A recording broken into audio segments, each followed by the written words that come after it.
अजून पुढे व्हिडिओ काढ व्हिडिओज काढते. हा व्हिडिओ तो बघ कसा सुस्त झाला लगेच तिकडे.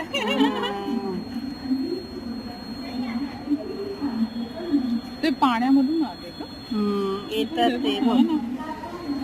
तिकडे बघ. त्यांना माहिती नाही आपण कुठे येतो. चुकलं रस्ता. पटरीमध्ये आलोय. 4-5 जणच येते एकमेकांना घेऊन फिरतात ते. सांभाळायला तर बस झालं तेवढंच बस.